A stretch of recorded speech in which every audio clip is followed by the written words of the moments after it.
Bem-vindo ao Barça hoje, é um prazer ter você aqui conosco. Temos o grande Miguel Galán, presidente da Federação Nacional dos Atletas de Futebol, do Estado advogado, especialista em direito esportivo e o homem do momento. Por que você está recorrendo às redes sociais nessas últimas horas? E, bom, nossa comunidade, somos mais de 700 pessoas ao vivo agora aqui na Twitch. Pela manhã, eu já estava ansioso para te receber aqui, Miguel, e te ouvir. Tudo bem? Bom, então, muito obrigado. É verdade que já fui viral outras vezes, por outras coisas, mas não com tanta intensidade como agora.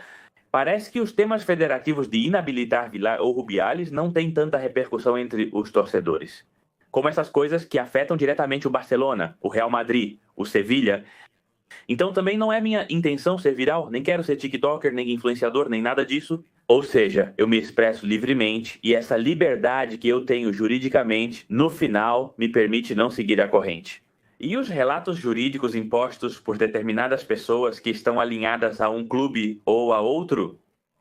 Portanto, às vezes vai coincidir com os interesses do Barcelona e outras vezes vai coincidir com os do Real Madrid. Sevilha e outras como os do Raio de Carlos. Nesse aspecto, costumo dizer que não sou do Barcelona nem do Madrid. Precisamente, sim, senhor. Assim lemos e ouvimos em sua conta oficial no Twitter há apenas 48 horas atrás. O senhor Javier Tebas, presidente da Liga, fez umas declarações muito características dele ultimamente. Porque toda vez que ele tem um microfone na mão, ele fala do Barça. E para nós, entenda, Miguel, como torcedores do Barça, nos incomoda muito que sempre que o presidente da Liga tenha a oportunidade. Ou seja, ele fala e ainda por cima fala mal, porque não acrescenta nada. Eu entendo que ele tem direito de dar sua opinião, mas curiosamente toda vez que ele fala a situação piora e geralmente solta coisas contra o Barça. Nesse caso, sobre a questão da regra 1 e do fair play, não, que você desmentia, que dizia que era mentira. Esse argumento que Tebas dizia de que o Barça não estava nessa regra 1-1 e que teria que fazer coisas para entrar e tudo mais. Explique por que Tebas mente dessa forma. Nós estamos um pouco cansados disso.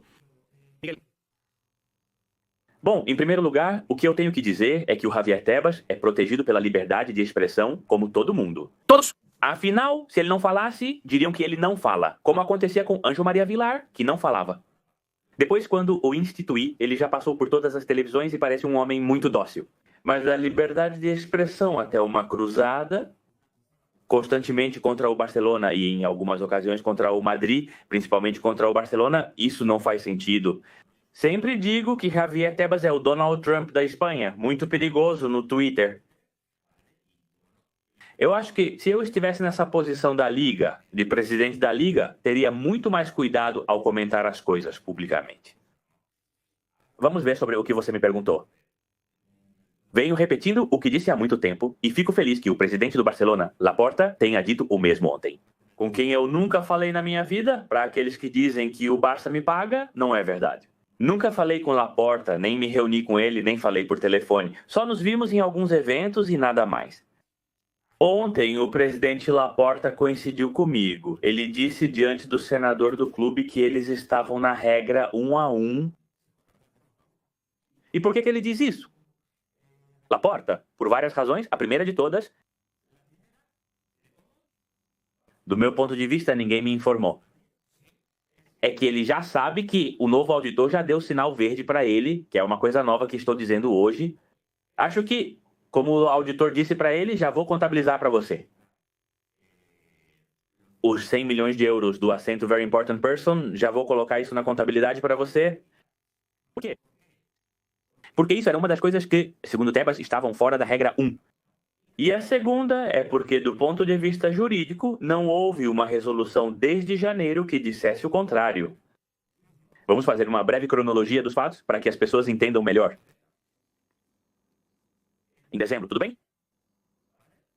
No último dezembro, Joan Laporta e o Futebol Clube Barcelona apresentaram essa alavanca. Aqui eles chamam de... E no próprio 31 de dezembro, na véspera de Ano Novo, vocês já sabem como são as vésperas de Ano Novo na Espanha?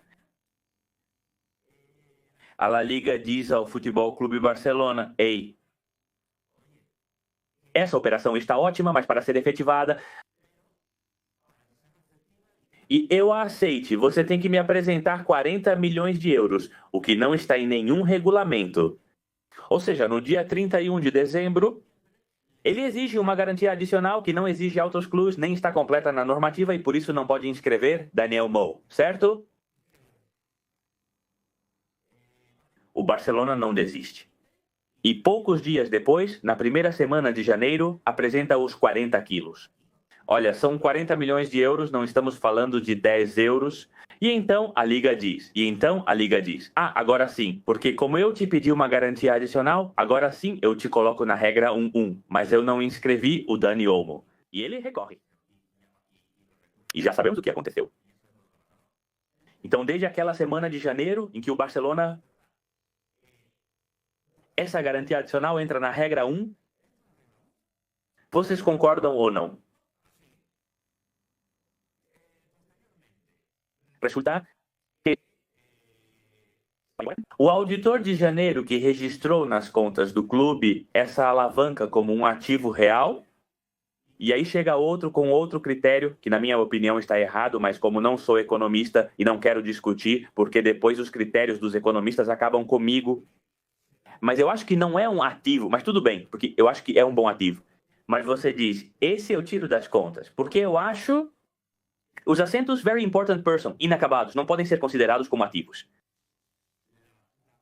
O Barcelona, quando apresenta as contas para a Liga, diz, olha, isso não está incluído nas contas por uma divergência com o auditor.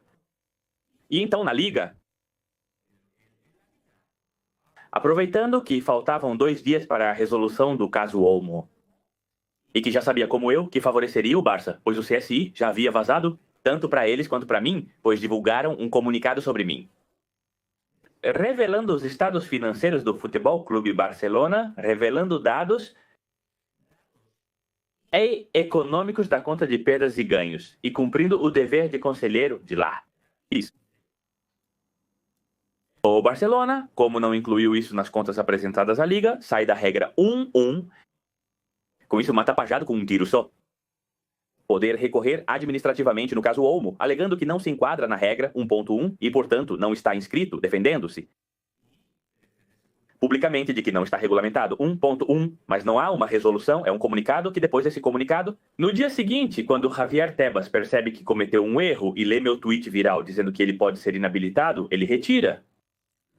Coincidindo também com outro comunicado do Barcelona dizendo a Tebas que ele está descumprindo e que, de certa forma, ameaça denunciá-lo. Já falaremos sobre isso. Portanto, desde a data desse comunicado, Javier Tebas entende que eles estão fora da regra. Mas isso é uma coisa que ele entende. No direito existe o que se chama de segurança jurídica. O que isso significa? Que as pessoas, os administrados, precisamos ter uma segurança jurídica com uma resolução. Por quê? Se você me dá uma resolução dizendo que eu saio da regra 1.1, eu posso recorrer porque no meu direito existe defesa. Mas o que acontece de fato? Por que não fazem essa resolução? Se fizerem essa resolução, o Barcelona vai recorrer ao Conselho Superior de Desportos e ganha. Por isso não resolvem, deixam em aberto. O que aconteceu? Que ontem, em uma das declarações de Javier Tebas, ele recuou e voltou um pouco atrás. Ele percebeu? Não é? Que curioso. Claro, depois de ter me ouvido... e após ouvir o presidente Laporta nesse Senado, ele disse ontem, está nisso que estão fazendo no IFMA, o Submat, e disse, o Barcelona não pode contratar, porque até o dia 1º de julho não pode contratar. Depois do 1º de julho, vamos ver. Já não disse. Quem sabe? Portanto, essa é a explicação da regra 1.1, certo? Apesar de muita gente repetir o que diz a cadeia SR, que me parece um meio... Ontem, em um tweet, respondi, não, por mais que se repita uma mentira, ela não vai se tornar verdade. A Liga não pode fazer o que quiser só porque manda. Isso criaria uma grande insegurança jurídica, pois dependeríamos do humor do Javier ao acordar pela manhã, se ele acorda mal-humorado ou feliz. Então, acordo feliz com o Barcelona hoje, então digo, faça o favor, amanhã acordo contra o Madrid, hoje contra o Barcelona e amanhã contra o Sevilha. Não, isso precisa ter uma resolução e algo para recorrer. Portanto, insisto, o Barcelona está na regra 1.1. Pronto, e acho que ficou muito claro, Miguel, no final. Essas coisas dão margem para que meios de comunicação e pessoas que não estão preparadas ou que não dominam bem o assunto falem bobagens e besteiras e desinformem. E criem tensão. Porque também há 48 horas em Bilbao, quando o assunto Nico Williams era discutido na tele Bilbao. Um senhor ao vivo começou a falar que o Barcelona manipula as contas, que se fala das alavancas, ou seja, o Barcelona, legalmente, com a venda de ativos que fez Miguel, ele cometeu alguma ilegalidade. É que parece que cometemos como se tivéssemos roubado algo, não sei, não... Não cometeu nenhuma ilegalidade. Porque, além disso, tem um dado curioso que foi alegado pelos advogados de Barcelona na sanção. Isso que a União das Associações Europeias de Futebol pode impor no futuro é uma coisa muito importante. E, além disso, que coincide com o Atlético de Bilbao, e com o Real Madrid, que esses três clubes são clubes, não sociedades esportivas. Portanto, eles têm que fazer uma série de coisas para poder fazer esse financeiro que até 3 meses atrás estava sufocando o Barcelona e foi o coelhinho da Índia. Porque agora ele a suavizou. Ou seja, a nova modificação de flexibilidade financeira de que falou há pouco teria permitido pelo menos inscrever Dani Olmo. Quem pagou o pato? O Barcelona teve FIS? Ele resolveu tudo sozinho, mas agora mudam a regra para outros se aproveitarem. Isso foi o que Dali fez. Muito forte, né? Foi o que Javi fez. Agora você reduz a folha salarial. E claro, todos esses anos que o Barcelona ficou fazendo alavancagem, que eu não sei porquê, os jornalistas falam de alavancagem. A palavra alavancagem com um tom pejorativo. Sim, depreciativo, tudo depreciativo. Não me une nada. Mas me parece agora mesmo que, do jeito que o Barça foi encontrado, tem que fazer um monumento para ele nesse aspecto. Ganhou a Liga, Ele utilizou operações financeiras válidas desse direito, que no final das contas nem são alavancas. Portanto, chamar de alavanca nesse tom pejorativo. Bom, para mim, parabéns para Rebel Olé por ele, porque ele manteve vivo um clube com uma dívida milionária. Uma entidade com dívida de 1 bilhão de euros normalmente já teria falido e desaparecido.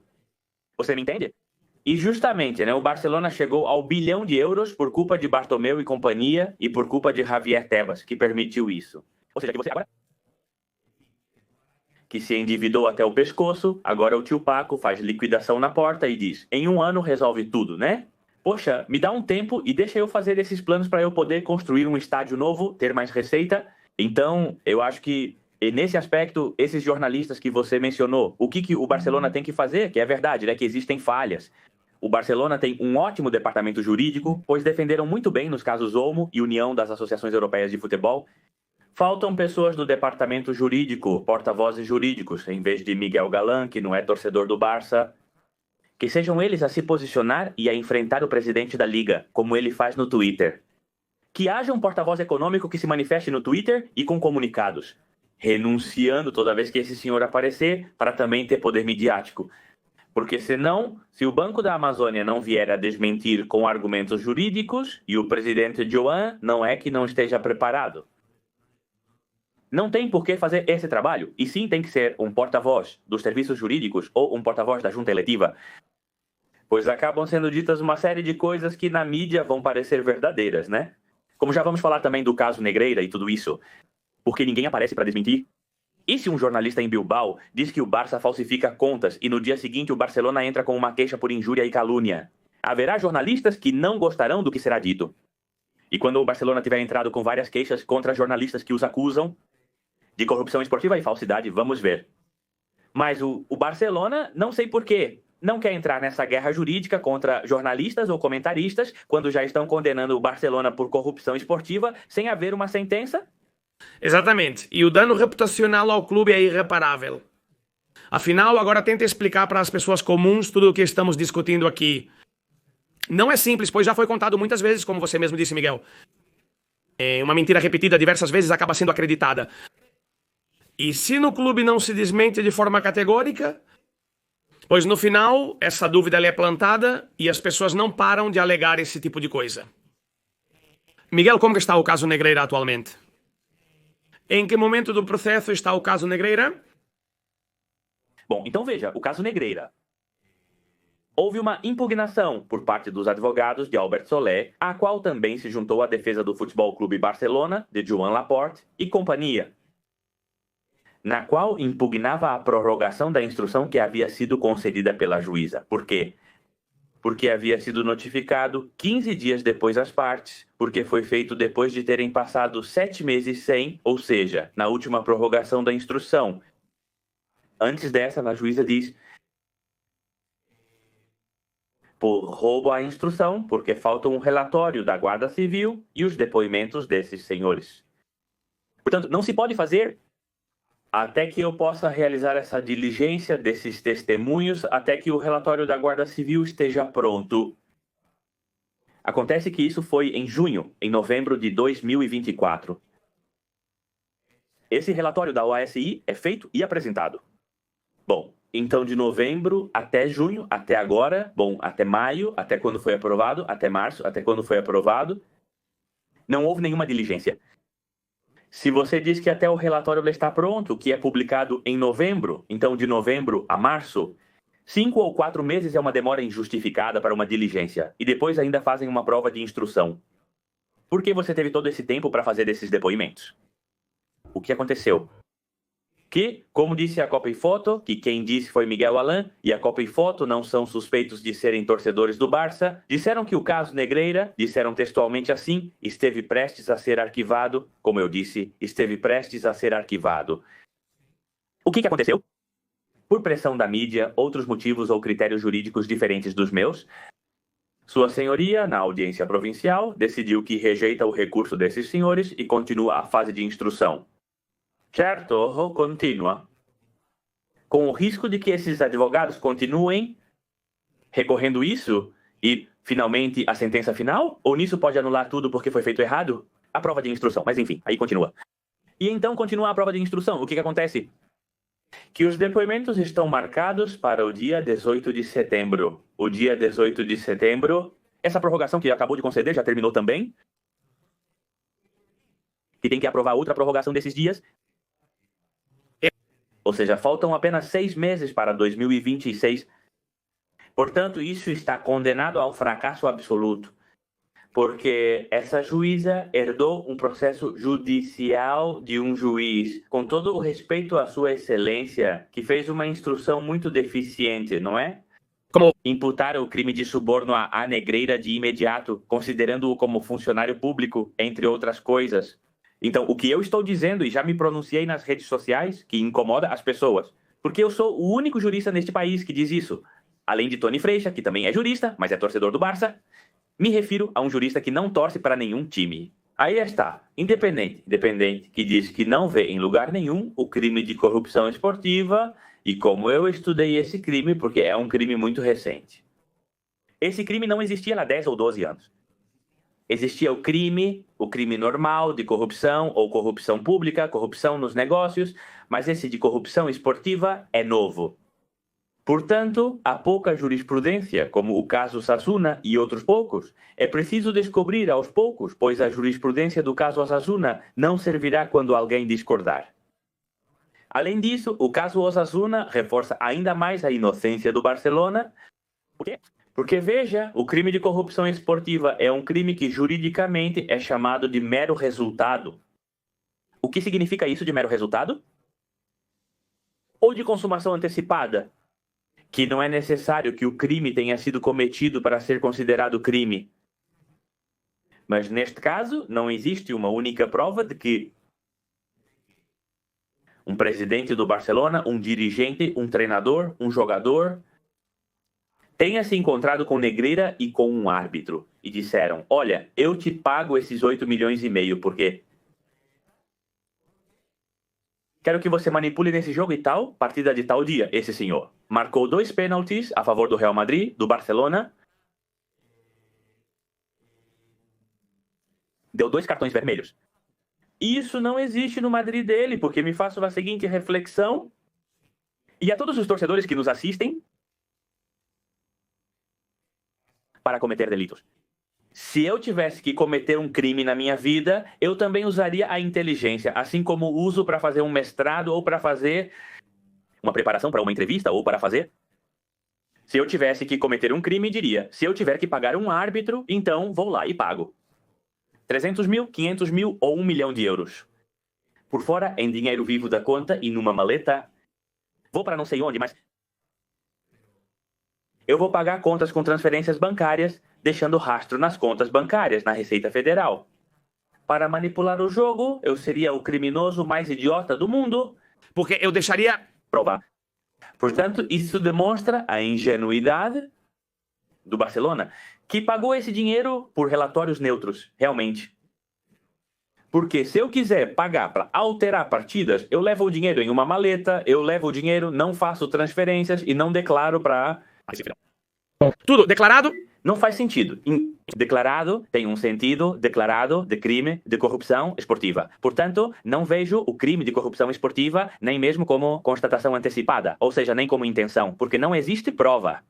Porque a declaração da Receita Federal do senhor Negreira, onde dizia que o Barcelona pagou para manter a naturalidade, primeiro, não é válida em sede judicial e, segundo, pode ser interpretada de 1000 maneiras. Portanto, o que temos agora no caso Negreira são suspeitas, não são nem indícios, porque eu nem os levo à categoria de indícios.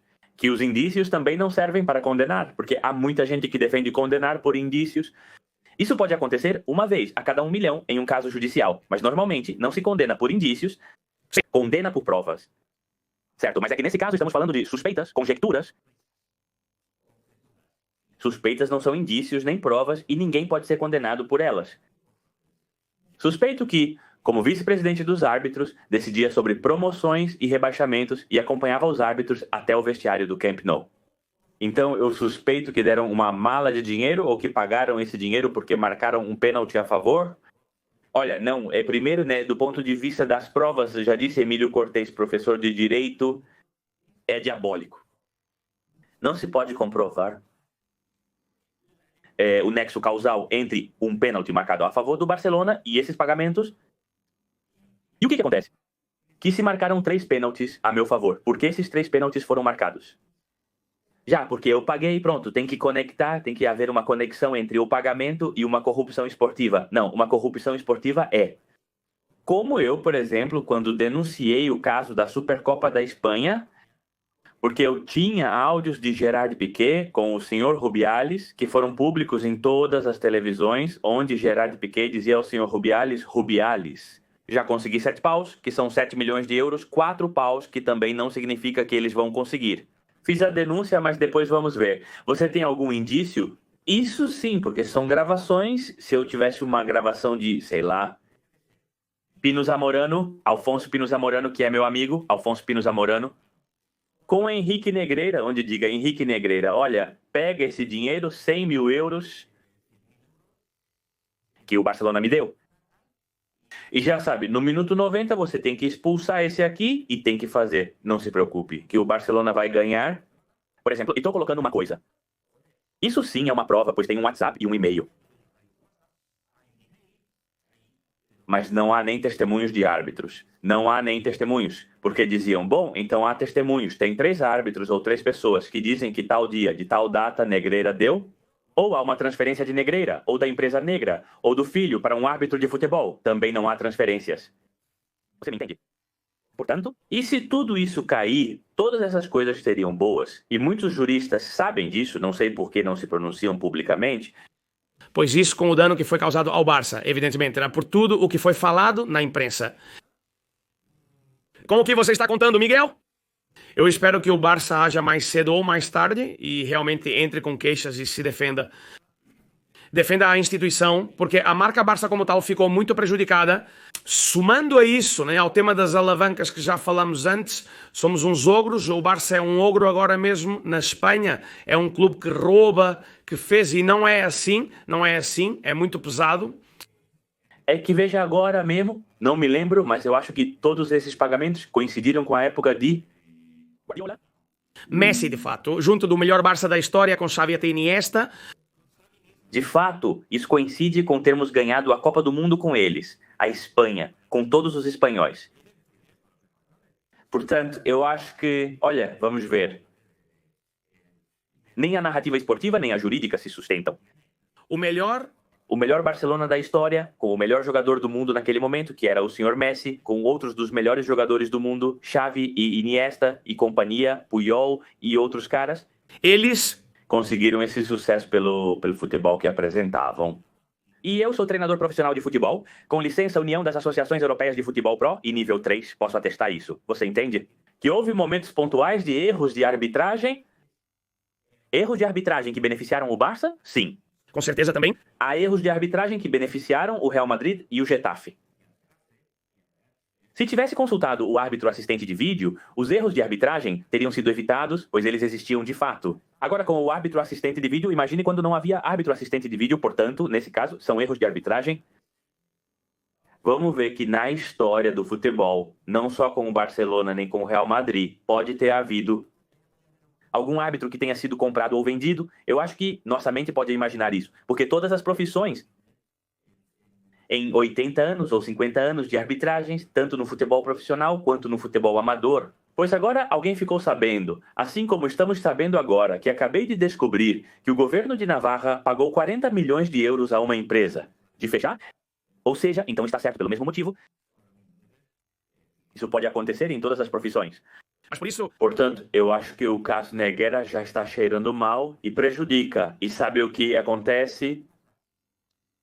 Isso é uma crítica ao Real Madrid e a Javier Tebas por se colocarem como acusadores.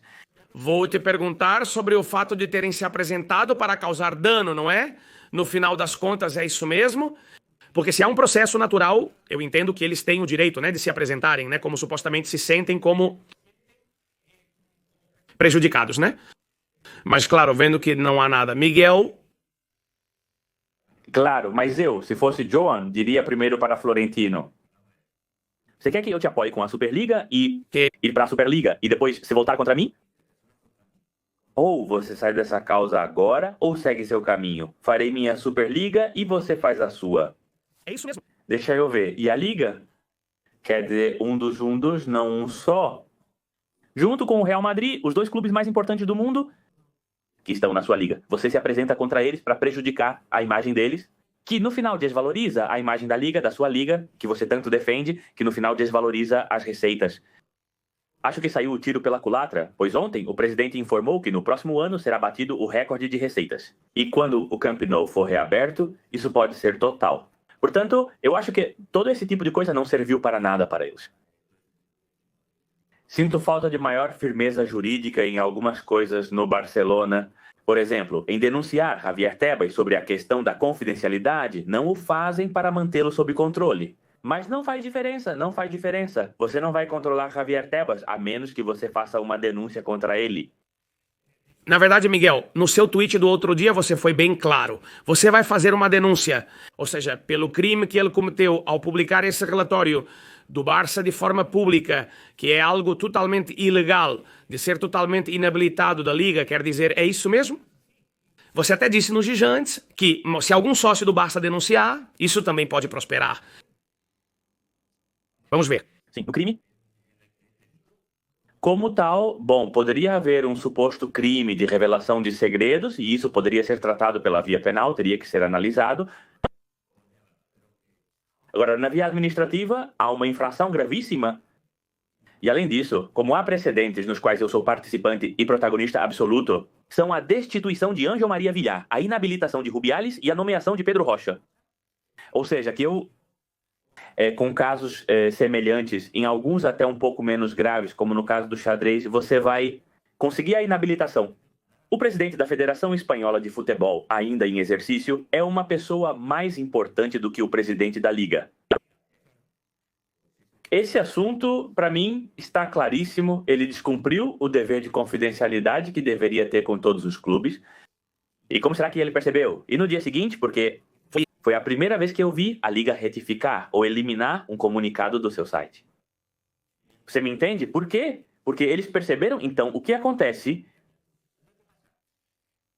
Agora vamos falar sobre como iniciar a denúncia. Olha, para iniciar uma denúncia, que se faz perante o Conselho Superior de Desportos e o Secretário de Estado para o Esporte, que é Uribe, e Uribe tem uma bronca com Tebas e com o governo que vocês nem imaginam.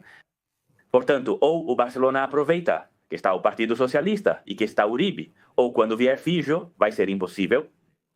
É amigo íntimo de Lausanne, o presidente da federação, e Lausanne está com Javier Tebas na federação e tal.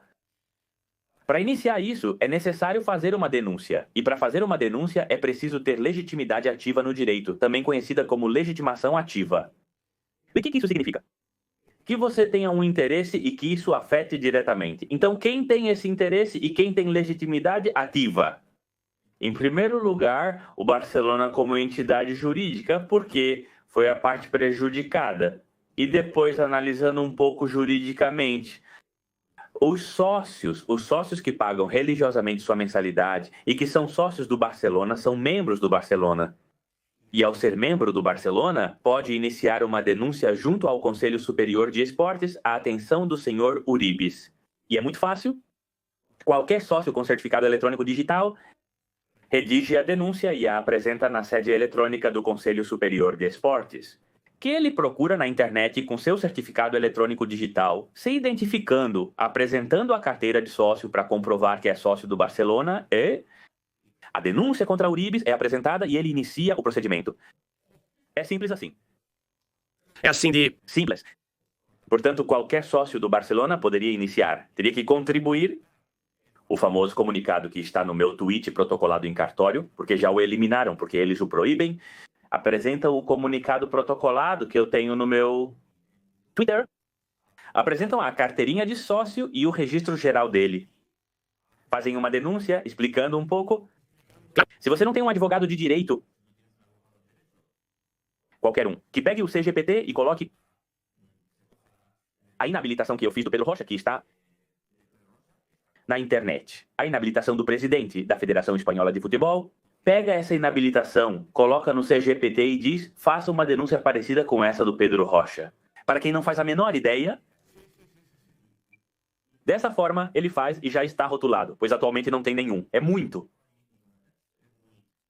simples. Cara, o normal seria que o Barcelona fizesse isso levando Laporta à frente. Mas se Deus não quiser, qualquer sócio ou um grupo de sócios pode fazer isso. Fantástico. Acho que o assunto ficou mais claro. Caso alguém queira fazer. Miguel, vou te perguntar sobre o Real Madrid e sobre Florentino. O que está acontecendo com o Madrid? Com a questão do estádio e dos shows que agora deixam de gerar receita. O Madrid pode contratar? Não pode contratar? Tudo é permitido ao Madrid? O que você acha? Porque isso não se fala tanto do Madrid. Não se fala tanto na mídia. Bom, a primeira coisa que tenho que dizer é que o crime ambiental com o estádio que foi denunciado pelos vizinhos dos Estados Unidos. Bom, isso está um pouco forçado, porque é preciso demonstrar que houve algum impacto na saúde de algumas pessoas. Embora tenha muito bom fundamento jurídico essa denúncia por excesso de rubro por um crime ambiental. Então, eu entendo que ter uma casa ao lado e ter esse estádio ao lado, pois a norma não permite, portanto, é claro, não pode. Qualquer boate em Madrid coloca a música muito alta e o vizinho de cima reclama e faz 2 denúncias. E essa boate é fechada.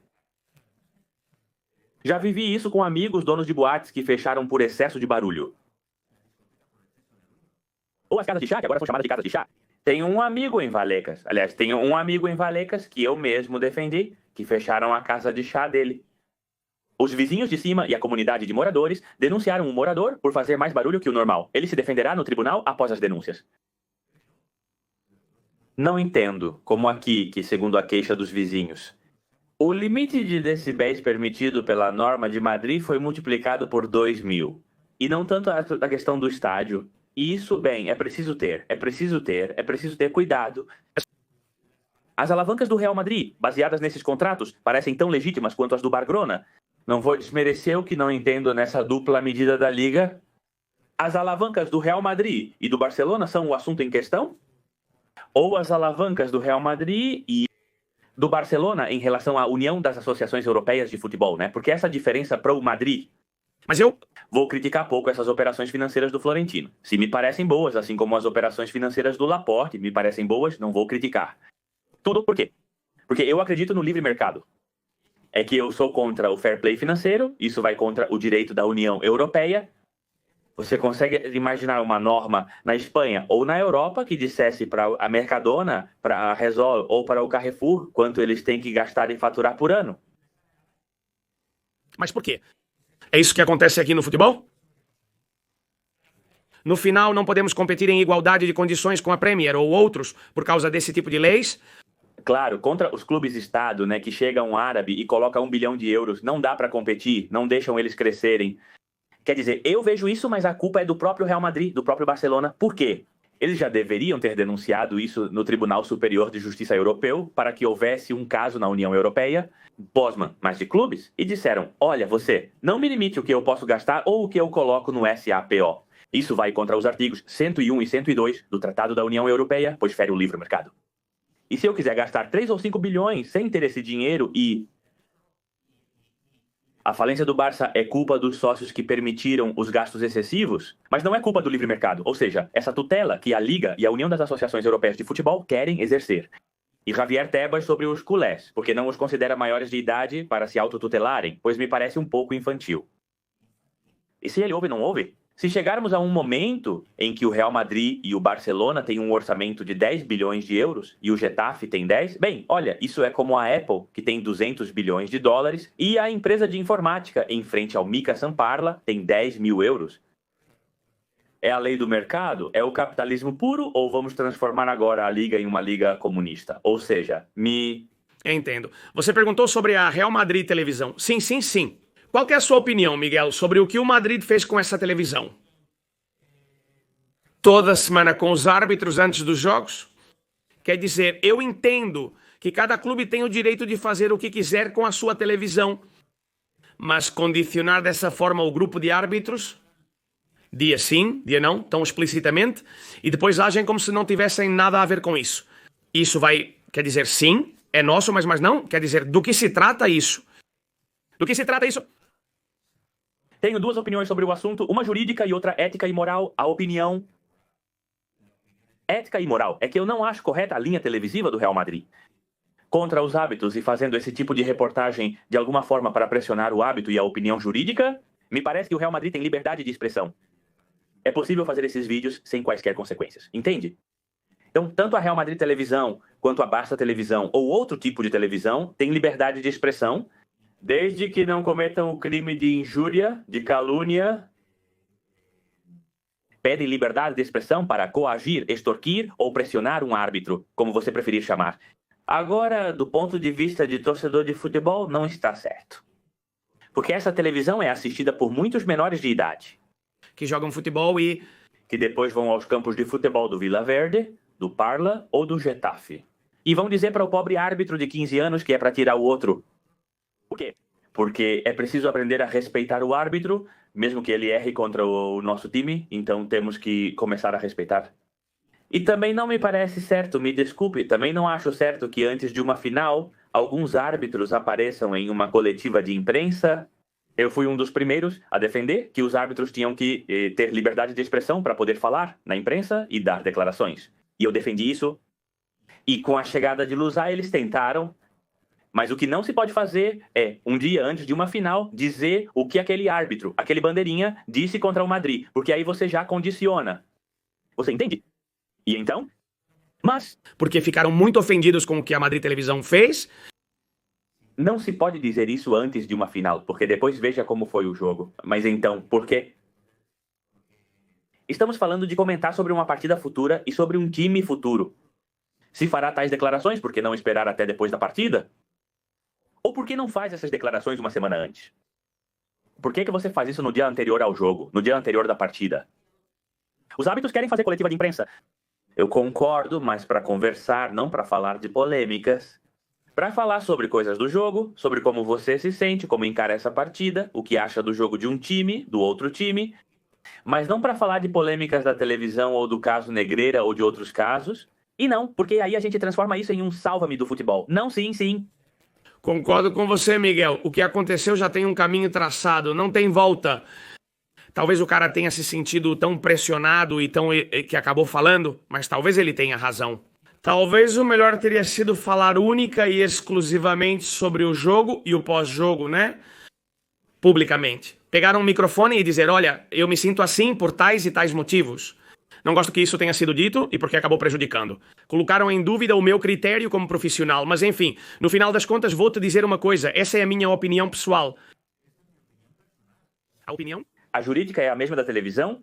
Eu diria, se eu fosse esse árbitro que fez essas declarações e o presidente da Federação de Lausanne viesse me repreender por ter feito essas declarações. Se você me permitiu fazer uma coletiva de imprensa, respeite minha liberdade de expressão. Você não pode me pedir para fazer uma coletiva e me censurar. Eu posso falar sobre qualquer assunto, enquanto eu não injuriar ou caluniar ninguém, e ali eu não injuriei nem caluniei ninguém. Portanto, se isso veio a público, a responsável é a Federação Espanhola de Futebol. Se a responsável por essa declaração é a Federação Espanhola de Futebol. Não do árbitro que diz isso em sua liberdade de expressão, como todos nós temos. Agora, do meu ponto de vista cristão, eu diria, olha, o presidente do comitê de árbitros diria, porra, então não se meta nisso, porque há essa necessidade, você entende? Mas ele pode ter essa necessidade, pois a liberdade de expressão protege esse árbitro e todos que participam de uma coletiva de imprensa. Exatamente. Miguel, para encerrarmos, gostaria de algo breve. Não quero tomar muito do seu tempo no centro de triagem e acolhimento. O que me diz? Ou seja, com tudo o que aconteceu este ano, eles querem mudar tudo. O que você acha que precisa ser feito no centro de triagem e acolhimento para que funcione da melhor forma possível? A questão dos árbitros e, claro, a aplicação das regras, por exemplo, impedimento, os pênaltis, as mãos. Qual é a opinião de Miguel Galán sobre esse assunto puramente arbitral? Bom, a primeira coisa que tenho que dizer é o seguinte. Por que não sabemos durante a temporada a classificação dos árbitros? Por que isso é uma clandestinidade? Olha, vamos saber durante a temporada em que posição está cada árbitro, entende? E utilizar a inteligência artificial e novas tecnologias para as nomeações. Se temos uma lista de 40 árbitros, um está em primeiro, outro em terceiro, outro em penúltimo, outro para subir e outro para descer. Então, o que não se deve fazer sempre é, só porque você está em primeiro, apitar sempre os jogos importantes e o que está em último. Não apitar nada bom, mas fazer assim, olha, esse cara apitou e usar um pouco disso. Para começar, que todos saibam, fui apitado pelo último colocado da primeira liga e, poxa, ele apitou um jogo sensacional para mim. Que a gente saiba, olha, como pode ser que esse árbitro foi rebaixado de categoria. Todos os jogos que vi pela televisão, ele foi bem. Isso seria um exercício de transparência e boa governança. Muito bonita para o futebol, praticado em outras ligas europeias. Olha, todos sabemos, se sabemos que o Cádiz ou o Celta estão em último, porque não podemos saber que Gil Manzano está em último? Eu sei lá. E quem está em primeiro é o Real Madrid e o Barcelona ou o Real Madrid. E quem está em primeiro, eu sei lá. Qualquer ato conhecido por nós, para começar. Depois, eles precisam de mais independência e um pouco mais de distância. E principalmente colocar pessoas mais capacitadas e menos políticas. Como são os que estão atualmente e os que existem, né? Que votaram em Lausanne e anteriormente votaram em Rubiales. E antes disso votaram em Rocha e obrigaram os outros a votarem neles. Que aí sim existe corrupção eleitoral. Os outros. Eu não acho que exista corrupção esportiva, mas aí sim existe corrupção eleitoral, porque eu vivi isso na pele. Eles dizem aos árbitros em quem eles têm que votar, em Vila Roviares ou no da vez, e entregam o voto na mão deles. Isso eu já vi logo. Aí sim é a corrupção. Então, eu acho que o que vai acontecer, de acordo com as minhas informações, é que a figura do presidente do Centro de Triagem e Acolhimento vai ser eliminada, todos vão sair e vai haver um Chief Executive Officer dos árbitros, que será dado o cargo de Chief Executive Officer dos árbitros, que não precisa ser árbitro, nem ter sido árbitro, o que também pode ser um erro, colocar sempre pessoas que já foram árbitros. Se o necessário é gestão, organização e administração E tal. E depois uma coordenação com a Liga para o tema de acessos e rebaixamentos. Preparação. Aumentar os salários para que ninguém tenha a tentação de se vender para um clube. Porque pobre é muito bom, que era o que acontecia antes, que recebiam pouco, então não estavam registrados na Previdência Social. No passado, demitidos não tinham direito ao seguro-desemprego. Muitos árbitros antigos não tiveram aposentadoria por terem sido árbitros. Todos esses direitos trabalhistas para os árbitros ainda precisam ser muito aprimorados, pois não existiam antes. Então não é preciso melhorar, porque se um árbitro está ganhando €500 mil por ano, ele sabe que vai ter sua aposentadoria, sabe que se for demitido, se cair de categoria, ou for dispensado, ou tiver uma lesão, ou se aposentar por idade, vai estar protegido. Vai ter um seguro-desemprego de 2 anos. Não vai ter tentação de apostar ou dizer para uma amiga apostar ali para que eu faça o Barcelona ou o Madrid perderem esse jogo, dá metas de dinheiro e pede um pênalti de favor. Não vai ter essa sensação. Portanto, se a Liga tem €1 bilhão. Direitos televisivos de 2,5 bilhões de euros e faturamento total entre 10 e 15 bilhões. Nós podemos estar pagando aos árbitros €200 mil, entende? Tem que pagar mais aos árbitros. Ou seja, temos jogadores e o que menos recebe São 120 mil euros em um time de base. E olha, sei lá, há árbitros muito bons, então depois não podem receber todos o mesmo?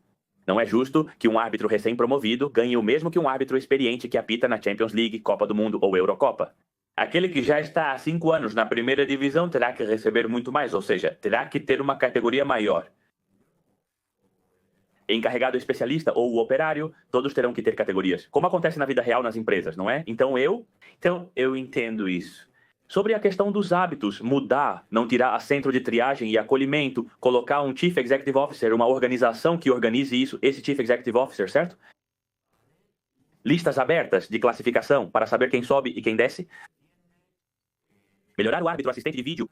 Aplicar a Inteligência artificial em nomeações e muitas outras coisas. Não sou especialista no assunto, sou presidente dos treinadores de futebol, então conheço bem o assunto. Fique à vontade para me perguntar. Mas os hábitos? Tenho uma opinião limitada sobre isso. E sobre o tema dos treinadores, claramente, como presidente do Centro Nacional de Formação de Treinadores de Futebol, Miguel, o nível que existe na Espanha, isso precisa ser dito publicamente. Temos que nos orgulhar dos treinadores, é impressionante, não? Comparado com outros países da Europa, temos treinadores no mundo todo trabalhando atualmente. Modéstia à parte, eu poderia dizer que o orgulho está aqui, que sou eu, porque qualquer um que conheça o mundo dos treinadores e ouça Miguel Galán vai dizer que é uma pessoa que já está há 20 anos. E que há 20 anos, junto com o governo, criaram uma lei para regulamentar a formação de treinadores de futebol através do sistema educacional espanhol. Hoje, graças a Miguel Galán, centenas de treinadores estão treinando no exterior, por ter chegado a um acordo com Luzán, presidente da Federação Espanhola de Futebol, após derrubar outros 3. E para dar a famosa licença para a Guafapro, desde 2000, quando saiu o Real Decreto 320/2000, a formação de treinador de futebol foi introduzida no sistema educacional espanhol, elevando o nível e nos tornando os melhores do mundo. Digo isso porque já estive nos Estados Unidos, na China e no México. Pude ver meus treinadores no exterior, outros treinadores, conversei com pessoas. Outros países, eles me escrevem para que eu venda para eles. Venda, não para que eu ensine, mas para que eu venda meu know-how da minha empresa CENACE sobre o tema dos conteúdos da entrada do Google. Bem, de fato sim. É para se orgulhar, Isso sim. As pessoas se formam. E desde que os diplomas não estão mais na federação, mas sim nos centros privados e públicos do Ministério da Educação da Espanha. Claro, antigamente, o que acontecia? Aqui também continua acontecendo. Você sabe que eu sempre fui muito crítico. Diplomas eram presenteados a ex-jogadores de futebol, como Artidan, Azab e outros, apenas por terem sido jogadores. E eu sou contra isso. Não se pode dar diplomas só porque a pessoa foi jogador de futebol, porque exemplos disso já existem. A vida no futebol está cheia de jogadores muito bons que foram péssimos treinadores, entre eles Lothar Matthaus, Maradona, que quiseram ser treinadores e foram um fracasso. Por outro lado, existem treinadores que não foram jogadores de futebol e se tornaram os melhores do mundo. A Ryosaki Mourinho, pessoas assim também. Futebolistas que se tornaram os melhores treinadores do mundo, como Guardiola e Ancelotti, que está tudo cheio de... Defendo o treinador de base, pois venho... Sou da base aí do bairro, com certeza. Olha, eu sou de um povoado de Huelva, de Bolús, para o Condado. Não sei se você conhece, eu tenho amigos, ou seja, daqui de Bolús, do Condado, daqui de Huelva, que estavam treinando na China e no Catar e têm nível 3 e estão lá vivendo muito bem e super felizes. E eu digo, cara, é impressionante. E eles me contam, na verdade, amigos pessoais meus que tiram os certificados e me dizem, cara, é uma loucura. Na verdade, acho que agora em Madrid tem uma formação ou algo assim, daqui a pouco Fui convidado pela primeira vez na história da Federação Espanhola de Futebol para participar do Congresso de Treinadores amanhã. E por isso, vou comparecer por essa deferência, já que nunca tinham me convidado. Como vocês sabem, sempre contestei os presidentes. Agora que há uma boa relação, fui convidado e irei. Vou te contar uma história sobre um amigo da China, não pois tenho muitos alunos lá no Catar. Mas em janeiro eu estive nos Estados Unidos por um assunto pessoal. E então coincidiu no tempo com a entrega da licença pela FAPRO, o desbloqueio que eu fiz. E então eu estava na Embaixada de Los Angeles resolvendo uma certidão de nascimento do meu filho. E ele cortou uma história em Los Angeles, na Embaixada. E rapidamente, um treinador me escreveu. Miguel Ângel, estou a 10 quilômetros de você. Quero tomar um café, posso te ver, tal? Olha, estou aqui na embaixada, vou subir agora. Bom, então o cara pegou o carro, não sei quantos quilômetros ele veio e eu desci. Então, em uma startup próxima à Embaixada da Espanha, nos Estados Unidos da América, em Los Angeles, tomamos um café. E ele me explicou que estava há 14 anos nos Estados Unidos porque tinha se apaixonado por uma garota de lá enquanto treinava e que não tinha a licença WFA Pro. E que, graças ao meu acordo com o Lausanne, tinham conseguido para ele. Conferir. E já podia ter feito o cadastro e acabou ficando lá para morar depois. E que estava cobrando anualmente $150 mil para treinar. Um time de crianças. Caramba, cara, é impressionante, é um absurdo. E... Nada, eu agradeci, e bom, como isso muito... Porque pessoas de outras partes do mundo me escrevem. Que Bem no México, então sim. temos... Uma formação muito boa de treinadores. Fantástico. Bom, então, Miguel, acho que tudo o que abordamos aqui foi muito interessante. Poderíamos ficar aqui por muitas horas mais, mas não quero tomar seu tempo. Quero agradecer de coração por estar aqui conosco no Barça. Hoje, mais de 700 pessoas nessa hora da manhã. É uma loucura. E vai para nosso canal na Twitch. O pessoal do YouTube também verá isso. Eles irão à Flip Party esta noite e ficarão felizes em te ouvir. Muito obrigado de verdade. E aqui você tem sua casa para o que precisar, sempre que quiser. Conte com a gente para tudo. E te parabenizar pela sua coragem, pelo seu trabalho de forma independente, pelo futebol sempre olhando, como eu digo, pela redonda, que muita gente... O Cachecol frequentemente se sobrepõe aos interesses do futebol. Mesmo sendo de um canal culé, acho que faltam mais pessoas como você. E não estou dizendo isso para agradar nem nada, mas porque acho que é necessário, hoje em dia. Miguel, acho que é assim. Acho que já vão me infectar. Não sou de nenhum time. Anteontem estive no programa do Juanma Rodrigues, já estive no El Chiringuito, sou amigo do Décima, do Roncelo, do Alfredo Duro e também do J. Jordi. Não tenho nenhum problema nesse aspecto. Quem for meu amigo tem que respeitar. Não sou fanático pelo Barça de Barcelona, apenas fã do cantor Rafael. Tremendo então, Miguel. Tremendo. Então, Miguel, muito obrigado. Se cuida e a gente se vê em breve, tá bom? Vamos ver se o Barça está na regra 1-1. Acredito que sim. E que a gente possa inscrever o Nico Willian, que parece. O Fabrício Romano já falou hoje de manhã que já está quase tudo certo, então fantástico. Cara, se o presidente se jogou na piscina, deve ter pouca água. Sim, cara, com certeza que sim, com certeza que sim. Se cuida, muito obrigado, Miguel. Um grande abraço. Até logo, um prazer, muito obrigado.